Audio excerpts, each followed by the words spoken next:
Hello everyone, welcome to Kautilya academy. आज फिर हम लोग आपके सामने प्रेजेंट हुए हैं करंट अफेयर्स सीरीज को लेके। जैसे कि आपको पता है, एवरी ईयर करंट अफेयर्स का सेगमेंट आपके UPSC and state PSC examination में काफ़ी ज़्यादा रेलेवेंट होता हुआ जा रहा है। तो हमारी कोशिश है कि जो भी इम्पोर्टेंट करंट अफेयर्स इवेंट्स हो, टॉपिक्स हो, वो आपके सामने प्रेजेंट किया जाए और आप उसको अपने एग्जामिनेशंस के लिए हाईली रेलेवेंट और इंफॉर्मेटिव बना पाए। Okay, so without wasting any time let's get into the series. आज हम लोग आपके सामने प्रीलिम्स स्पेसिफिक दो इवेंट्स को लेके आपके सामने प्रेजेंट हुए हैं। एक वन ऑफ इट, एक उनमें से है right about prime ministers yoga award, प्रधानमंत्री योगा अवार्ड। राइट, क्या है योगा अवार्ड या योग क्या है? अगर आप प्रीवियस क्वेश्चंस को अगर देख रहे हो, यू नो वेरी वेल कि 31 जून को इंटरनेशनल योगा डे मनाया जाता है। इंटरनेशनल योगा डे मनाया जाता है। ठीक है, इसका पर्पज क्या है? हेल्थ को प्रमोट करना, to make yoga popular not only in India but for the world. और इसको लेके स्टेट गवर्नमेंट और सेंट्रल गवर्नमेंट लगातार इसको जो है प्रमोट कर रहा है ना। ये आपके ओवरऑल हेल्थ को लेके काफ़ी ज़्यादा कॉन्शियसली बात करी जा रही है। इसके साथ साथ अगर आपने देखा होगा द सेम टाइम पीरियड और आयुष मिनिस्ट्री को बढ़ावा दिया जा रहा था, आयुष मंत्रालय, जिसमें अल्टरनेटिव सिस्टम ऑफ मेडिसिन को आगे बढ़ाने के बारे में बात करी जा रही थी। The English system of medicine that is highly expensive और टाइम टेकिंग, इसको लेके हम लोग हेल्थ पॉलिसी में प्रिवेंटिव मेजर्स पर काम कर रहे थे। उस प्रिवेंटिव मेजर्स को लेके योगा एक बहुत इंपॉर्टेंट रोल प्ले करता है। योगा के बारे में अगर बात किया जाए या प्रधानमंत्री योगा अवार्ड के बारे में बात किया जाए, इसका है it recognises individuals and organisations that has made significant and sustained contributions to the promotion and development of yoga both nationally and internationally। यह उन व्यक्तियों और संगठनों को मान्यता देता है जिन्होंने राष्ट्रीय और अंतर्राष्ट्रीय स्तर पर योग के प्रचार और प्रसार में महत्वपूर्ण और निरंतर योगदान दिया है। तो ये योगदान, इस अवार्ड का मुख्य पर्पज क्या है? रिकॉग्निशन देना, जिन लोगों ने एफर्ट लगाया है उन लोगों के ऊपर। Right, next, it was established to honor the profound impact of yoga on society and aim to celebrate exemplary contribution to the field, reinforcing yoga's role in disease prevention, health promotion and the management of lifestyle related disorders। जैसे मैंने आपको बताया कि हमारे alternative system of medicine के ऊपर काम किया जा रहा है, जिसमें क्यूरेटिव से ज़्यादा प्रिवेंटिव मेजर्स के ऊपर फोकस किया जा सके। योगा इसमें one of the very important source है। तो योगा के डेवलपिंग इंपॉर्टेंस के ऊपर काम करने की कोशिश किया जा रहा है। इस अवार्ड में क्या क्या है? इस अवार्ड में पहली बात, किसी नेशनल इंडिविजुअल को दिया जा सकता है, कोई नेशनल ऑर्गेनाइजेशन को दिया जा सकता है, कोई इंटरनेशनल इंडिविजुअल को दिया जा सकता है, कोई इंटरनेशनल ऑर्गेनाइजेशन को दिया जा सकता है। each winner receiving a trophy, certificate and a cash reward of 25 lakh। इस पुरस्कार राष्ट्रीय व्यक्तिगत रूप में, राष्ट्रीय संगठन के रूप में, अंतर्राष्ट्रीय व्यक्तिगत के रूप में और अंतर्राष्ट्रीय संगठन श्रेणियों में प्रदान किए जाएंगे। मतलब कुल 4 आपके जो है 4 कैटेगरीज हैं, जिन प्रत्येक विजेता को एक ट्रॉफी, प्रमाण पत्र और 25 लाख रुपए का नकद पुरस्कार मिलेगा। ये बात आपको समझनी है। इसमें राष्ट्रीय और अंतर्राष्ट्रीय दोनों लोगों को शामिल किया जा सकता है। इसका पात्रता क्या है? अगर पात्रता में देखेंगे, एलिजिबिलिटी में देखेंगे, तो individual applying must be 40 years और older and should have at least 20 years of dedicated service in yoga promotion। जो भी पात्रता है, व्यक्ति या संगठन 40 साल से बड़ा होना चाहिए और 40 साल से बड़ा होने के साथ साथ इस फील्ड में 20 साल से ज़्यादा का अनुभव होना बहुत आवश्यक है। आवेदन करने वाले व्यक्ति की आयु 40 वर्ष या उससे अधिक होनी चाहिए और योग प्रचार में कम से कम 20 वर्षों का समर्पित अनुभव होना चाहिए। नेक्स्ट आप देखेंगे, entities can apply directly or be nominated by prominent yoga organisations. Each applicant or nominee can apply for only one category per year. और दूसरा इसमें आप देखेंगे, entities can apply directly or nominated by a prominent yoga organisation. संस्थाएं सीधे आवेदन कर सकती हैं या किसी प्रमुख योग संगठन द्वारा नामांकित हो सकती हैं। प्रत्येक आवेदक नामांकित व्यक्ति प्रतिवर्ष केवल एक श्रेणी राष्ट्रीय या अंतर्राष्ट्रीय के लिए आवेदन कर सकता है।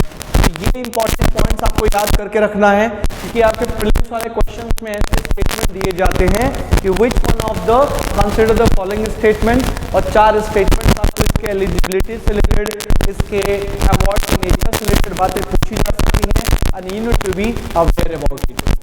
नेक्स्ट, सिलेक्शन कमेटी के बारे में बात करी जाए, एक स्क्रीनिंग कमेटी होगा। जिस स्क्रीनिंग कमेटी में कौन बनाएगा इसको, मिनिस्ट्री ऑफ आयुष मंत्रालय के द्वारा बनाया जाएगा। Will review all application and recommend a maximum of 15 names per award category to the evaluation jury. Ayush मंत्रालय द्वारा गठित एक स्क्रीनिंग समिति सभी आवेदनों की समीक्षा करेगी और मूल्यांकन निर्णायक मंडल को प्रत्येक पुरस्कार श्रेणी में अधिकतम 50 नामों की सिफारिश करेगी। तो ये भी बात आपको समझ के चलना है।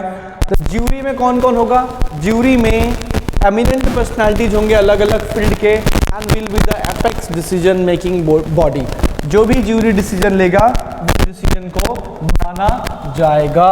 मतलब विभिन्न क्षेत्रों के प्रतिष्ठित व्यक्तियों से बनी ज्यूरी सर्वोच्च निर्णय लेने वाली संस्था होगी। तो इसके बारे में 2-3-4 पॉइंट्स हैं, आपको अच्छे तरीके से समझना है।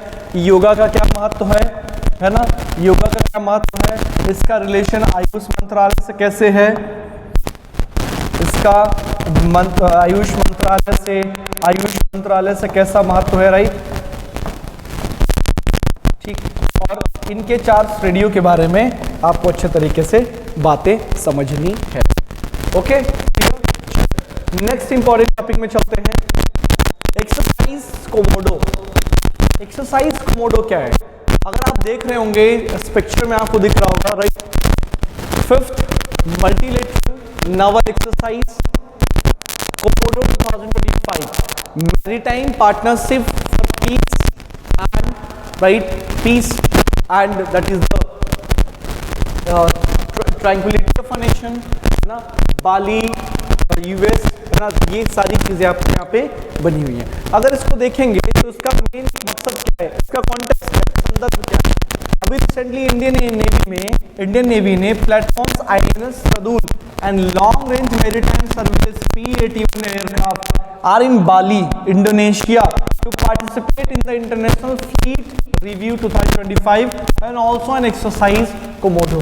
अभी रिसेंटली में भारत के 2 प्लेटफॉर्म्स, एक आईएनएस शार्दुल और दूसरा long term maritime surveillance P-81 aircraft, ये दोनों आपको बाली में मिले हैं, राइट। ये दोनों बाली में हो रहे हैं इंटरनेशनल फ्लीट रिव्यू प्रोग्राम 2025 और एक्सरसाइज कोमोडो में पार्टिसिपेट करते हुए मिले।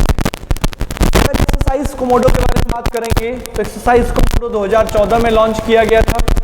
यह एक नॉन कॉम्बैटेंट मिलिट्री एक्सरसाइज है organised by Indonesian navy to foster maritime cooperation among friendly nation. आपको एक क्लियर समझना है कि 2014 से चालू हुआ है और ये नॉन कॉम्बैटेंट मिलिट्री एक्सरसाइज है। नॉन कॉम्बैटेंट मिलिट्री एक्सरसाइज का मतलब क्या होता है, यह पहली बार 2014 में लॉन्च किया गया था।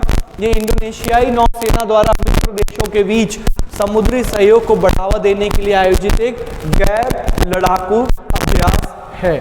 और इसके साथ साथ इसमें आपको एक और समझना है, ये मल्टीलेटरल नेवल एक्सरसाइज है, बहुपक्षीय नौसेना अभ्यास। इसका मुख्य उद्देश्य क्या है, समुद्री अंतर संचालिनता और क्षेत्रीय सुरक्षा सहयोग को आगे बढ़ाना, that is enhancing maritime interoperability and regional security cooperation, in 2 segments में आगे बढ़ना इसका मुख्य मुद्दा है।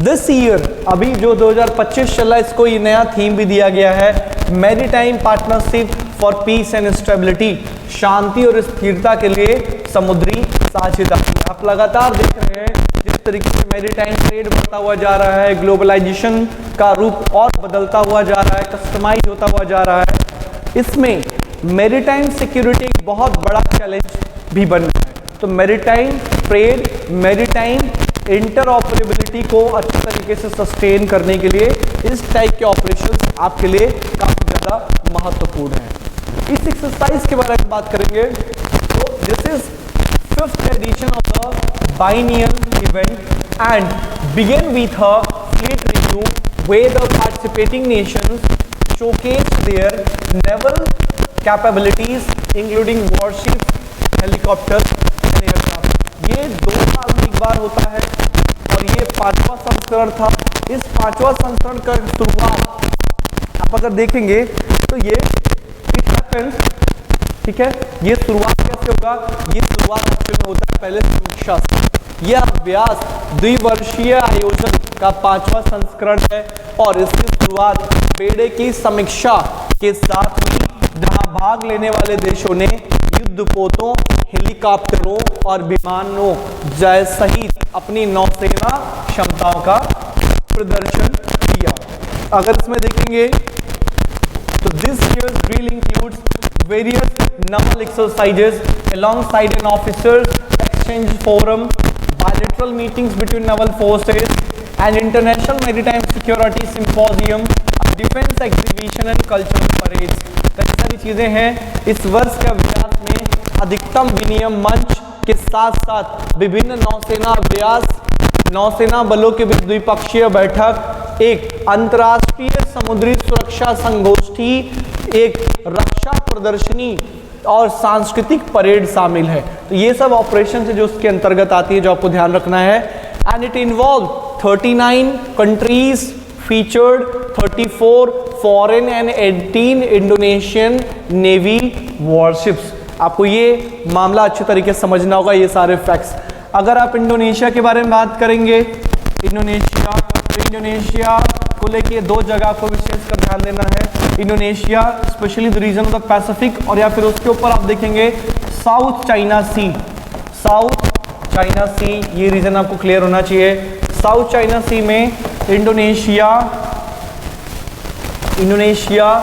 वर्सेस चाइना के जो भी डिस्प्यूट्स हैं वहाँ के आइलैंड्स को लेके आपको ये बात ध्यान रखनी है।